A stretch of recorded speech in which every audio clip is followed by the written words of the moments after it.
So the last topic I want to talk about is depression and anxiety trends. Before I dive into this, first let me say, if you or someone you know is struggling with depression and you're having suicidal thoughts, please talk to someone. Please reach out. I know it's hard. I struggled with depression for a really long time when I was younger, and I didn't tell people about it. I just kind of did my thing and struggled alone. But there are hotlines that you can talk. You can dial 988 in the US, the Suicide and Crisis Lifeline. You can text home to 741-741. It's a crisis text line. Veterans Crisis Line, if you dial 988 and press 1, or text 838-255. There's so many of these different hotlines that you can reach out to, and there's different ones for different scenarios. You don't have to go it alone. Ever since the pandemic, there has been a really concerning trend of just a dramatic increase in mental health disorders, especially in the US. And it seemed like 2024, it was just article after article after article. I was expecting, as the pandemic sort of died down a little bit, that you would see some of these trends reverse, come back down, but it's just not happening. So just a few articles that I'm talking about here. So the American Psychiatric Association's 2024 mental health poll reveals that 43% of U.S. adults feel more anxious than the previous year, up from 37% in 2023. This is from psychiatry.org. Another one, this is a November 2024 report, highlights that nearly 1 in 5 adults reported anxiety issues in 2022, an increase from 15.6% in 2019. Depression rates also rose from 18.5% to 21.4% during the same period, with young adults experiencing the most significant increases. That's from usnews.com. The Atlantic, in August 2024, discusses the escalating mental health crisis among American adolescents and young adults, noting that 38% of individuals aged 12 to 26 have been diagnosed with anxiety or depression. Excessive social media use and a lack of meaning in life are cited as contributing factors. And then last but not least, we have from the Times, workplace stress among young women. Recent piece highlights that a third of workers aged 18 to 24 were signed off work last year due to mental health reasons, compared to only 1 in 10 workers aged 55 and above. So it's clear that this is affecting younger folks. I and many others have been advocating for health and fitness as a means of improving your mental health disorders, reducing your anxiety, improving your depression. And there's been sort of like this fight back against it. And it's strange because I and many others are not, well, there are people out there that are saying that you should not be taking antidepressant medications. I'm not in that bucket. I think an antidepressant is a temporary tool that you should use to allow you to do the things that you need to do, like exercise, like changing your diet. If someone's depressed, the likelihood that they're going to make a home-cooked meal is very slim to none. So you use the antidepressant to give you the energy, to give you the motivation, to improve your mood, to allow you to do the things that long-term are going to improve your situation, and then you taper off of the antidepressant. Just to talk about dispensing trends. So this is from 2016 to 2022. There was a 66.3% increase. The monthly antidepressant dispensing rate rose from 2,575.9 to 4,284.8 between January 2016 and December 2022. That's huge. Trends before COVID, antidepressant dispensing increased steadily at 17 prescriptions per month. And then after COVID, the pandemic introduced a slope increase of 10.8 additional prescriptions per month, resulting in antidepressant dispensing increasing 63.5% faster compared to pre-pandemic period. So a lot going on there. I mean, we have increased prescriptions, increased rates of depression, all this stuff. And so I just want to go through some studies, and I'm not going to go through these like in depth like I did with the seed oil stuff, but you can choose to look these up. I hope you do, because the evidence is there. If you're still one of those people that are sort of on the fence, like, oh, well, exercise doesn't do anything for depression, or exercise doesn't do anything for anxiety, I hate to break it to you. Well, actually, I love to break it to you, but you're wrong. And it does. And the evidence for it is strong. There's a lot of evidence out there. And so I'm just going to tell you the name of the study, and you can go look it up for yourself. And hopefully with what I've provided to you about the seed oils and the confidence intervals, now you're better equipped, at least a little bit, to sort of look at some of these numbers and understand what they even mean. But the first one, we're going to talk about exercise and depression first. The SMILE trial from 2007, study published in Psychosomatic Medicine by Blumenthal et al., adults with major depressive disorder. The intervention compared aerobic exercise, antidepressants, and a combination of both over 16 weeks. And the results were exercise was as effective as sertraline in reducing depressive symptoms, and combination therapy offered no additional benefit compared to either intervention alone. Exercise alone matched the efficacy of antidepressants for mild to moderate major depressive disorder, MDD. Cochrane Review. So this is 2013 meta-analysis of 39 studies involving exercise as a treatment for depression. Exercise had a significant positive effect on reducing depressive symptoms compared to no treatment. The effects of exercise were comparable to those of antidepressants and psychotherapy in several trials. Some trials had methodological limitations, small sample size, etc. The TREAD study, 2011, published in the Journal of Psychiatric Research by Trivedi et al. Adults with persistent depressive symptoms despite antidepressants, intervention, moderate and high intensity exercise regimens. The results were both regimens led to significant reductions in depressive symptoms. High intensity exercise showed slightly greater improvements. So the harder you work out, the better your results will be. Takeaway: exercise is a viable augmentation strategy for individuals not fully responding to antidepressants. Lancet, major publications, is a psychiatry study of 2018, observational study of 1.2 million U.S. adults examining the relationship between exercise and mental health. The findings were regular exercise was associated with 43% fewer days of poor mental health per month. Team sports, cycling, and aerobic activities were particularly beneficial. Exercise has broad mental health benefits and is protective against depression. So that's depression. Let's get into anxiety. So several studies have looked at the effects of exercise and anxiety. So let's see here. We have number one, a comprehensive review published in the British Journal of Sports Medicine analyzed 97 reviews encompassing 1,039 trials and 128,000 participants. The study concluded that physical activity is 1.5 times more effective than counseling or leading medications in alleviating symptoms of depression, anxiety, and psychological distress. Let me just repeat that one more time. The study concluded that physical activity is 1.5 times more effective than counseling or leading medications in alleviating symptoms of depression, anxiety, and psychological distress. Then we have a systematic review published in the British Journal of Sports Medicine investigated the treatment effects of exercise compared with other treatments for anxiety disorders. The review included randomized controlled trials and found that exercise can significantly reduce anxiety symptoms,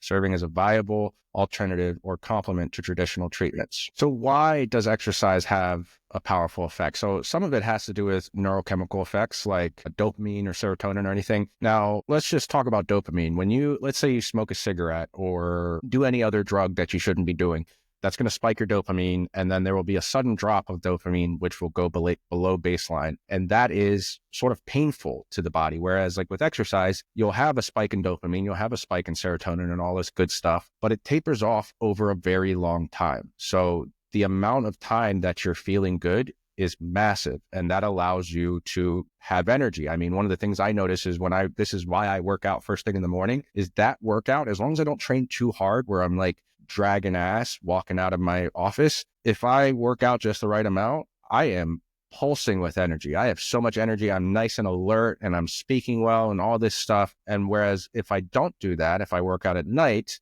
that gives me energy at night and sometimes messes with my sleep. So I would recommend if someone's going to work out, they should do it in the morning. I think that is a better time, or at least midday. But the fact that those neurochemicals taper off so slowly is super beneficial for mood regulation and things like that. But you also get things like stress reduction. So exercise reduces cortisol, which that will make you feel good, which will also improve your sleep quality. And sleep quality, we know, is important for reducing inflammation of the brain, which there's been some research talking about how a lot of mental disorders can be tied to a little bit of neuroinflammation. Now, I'm not saying that definitively, but sleep is essential for managing anxiety symptoms. So how do you start? I just want to give you a couple practical steps here. There's a really good book called Atomic Habits by James Clear. If you have not read it, I really recommend that you read at least the first fifth of it or the first, eighth of it. Read some of it. The first few chapters are amazing. And one of the things that I got from it that always stuck to me were the different cycles we go through with different habits. So if you have a behavior that's become automatic, it's due to four things: a cue, craving, a response, and a reward. And James Clear's method of intervening with that is to change those four things about it. So if you're trying to create a good habit, your cue would be make it obvious so that the cue is like you actually notice it. make it attractive. So you see these lights in my office that I'm always using. That makes my desk more attractive, which makes me in turn enjoy being here in this environment a lot better. Make it easy, so make it easily accessible. You don't want to put a bunch of barriers in front of it, because if you do, you're not going to do the thing, and then make it satisfying. So you have to reward yourself whenever you do something good. And then how to break a habit is make it invisible. That's getting rid of the cue. Make it unattractive, getting rid of the craving. Make it difficult, getting rid of the response, and then make it unsatisfying, so no reward. Now, what I really recommend is breaking up your goal of working out into really small, actionable steps. And this is something that he talks about in the book. He tells a story about how there's someone that, I can't remember the characters exactly, and I'm probably going to butcher this, so apologies beforehand, but there's someone that wants to go to the gym to work out, and he tells the person, well, go, but don't work out. And the idea there is that you're going just as sort of like a placeholder habit where, yeah, you can go there and you might not work out the first few times. And then after that, you might go to the gym, and then you might walk in and then walk out and leave. And you might go there and then walk in, do some push-ups, walk out and leave. But the idea there is that you're constantly showing up. You keep showing up. You're building up that habit in your nervous system. You're making it automatic, and then you'll start to crave it, But step one is, if you do not use your calendar, use your calendar. And I constantly ask some of the people that I just start working with in the beginning if they use their calendar. And a lot of times the answer is no. And you should. If you don't have a specific day and time that you're going to do something, then you're not going to do it. Or the likelihood that you're going to do it is greatly decreased. So be as specific as possible. If you say you're going to do something, even if it's something small, put it in your calendar for this day at this time. If someone tells me that they're going to, do a 30-minute walk, and I'm like, when are you going to do it? They say Wednesday. When are you going to do it Wednesday? I don't know. I'm not sure. They're not going to do it. But if they tell me I'm going to do it Wednesday at 2:30 p.m., great. I have confidence that they're actually going to do it. Schedule in your calendar 10 minutes to sit at a desk and decide what your options are for exercise to begin with. Is it a local gym? Is it at-home calisthenics, yoga? Do you have some dusty dumbbells or a kettlebell or something in your home that you can dust off? Step one is sit down and figure that out.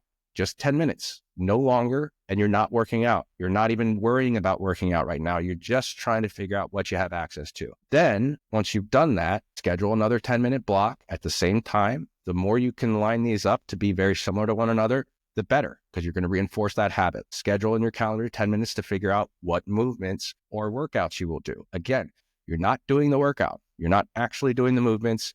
You're just trying to plan. 10 minutes, no more. And it might not even take you 10 minutes. You might just be able to figure out a few exercises, because to be honest with you, most people do too much when they first start exercising, and you don't need to do that much. For strength training, 3 to 4 different exercises, 2 to 3 times a week. That's really all it takes. It does not take much more than that. And then just take a lot of walks. Step 3, schedule 10 minutes to clean up an area if you will be doing this at home. If the area is very cluttered, then schedule multiple sessions, but 10 minutes, and just keep showing up. Just show up. That's all. And if it's a really big mess, then as Jordan Peterson talks about, make it so small that it's something you would actually do. If it's an entire room, start with just the corners. They're like a pile of boxes in the corner that's really catching your eye. Just start there and just tell yourself, I'm going to do that. And then you do that one thing, you get some momentum going, and then you schedule your next 10 minutes that you come in. And some of these 10 minutes might be in the same day. If you're like working from home and you have a schedule that's not too busy, then you could do 10 minutes in the morning, 10 minutes in the evening, and just before you know it, you have a totally clean room, and all it took was just 10 minutes here and there. You're already building up momentum by this point. Step 4, set a day and time to show up for the workout. Drive to the gym is your main goal if you're going to be working out at the gym, but you're not working out.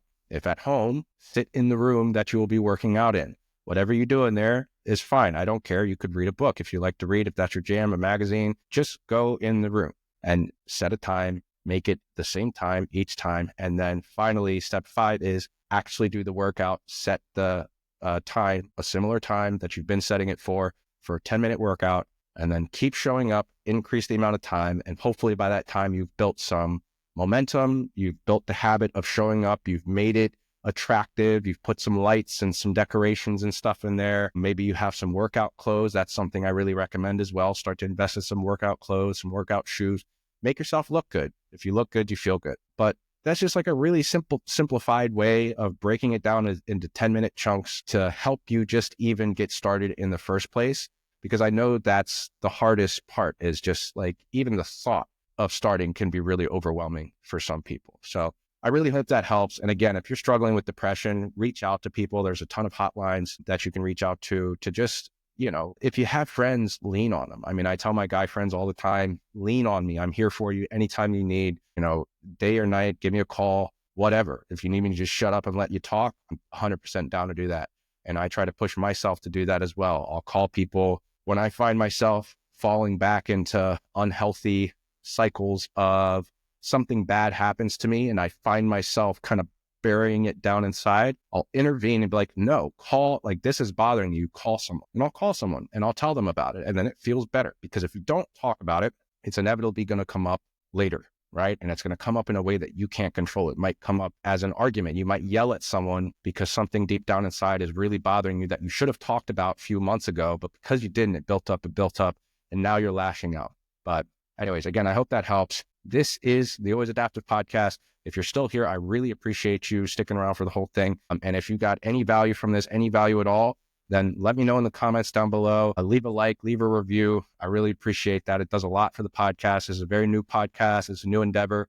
And I'm really enjoying the process, and I'm hoping to keep going. So the more feedback you give me and the more engagement you give me really helps out in a really big way. The algorithm will start to push it out to other people. But if you're interested in coaching, you can email me at randall@alwaysadaptive.com. And my website is alwaysadaptive.com. And you can find me on all social media. If you just type in Always Adaptive, I should pop right up. But again, thank you for listening and watching, and I will see you at the next one.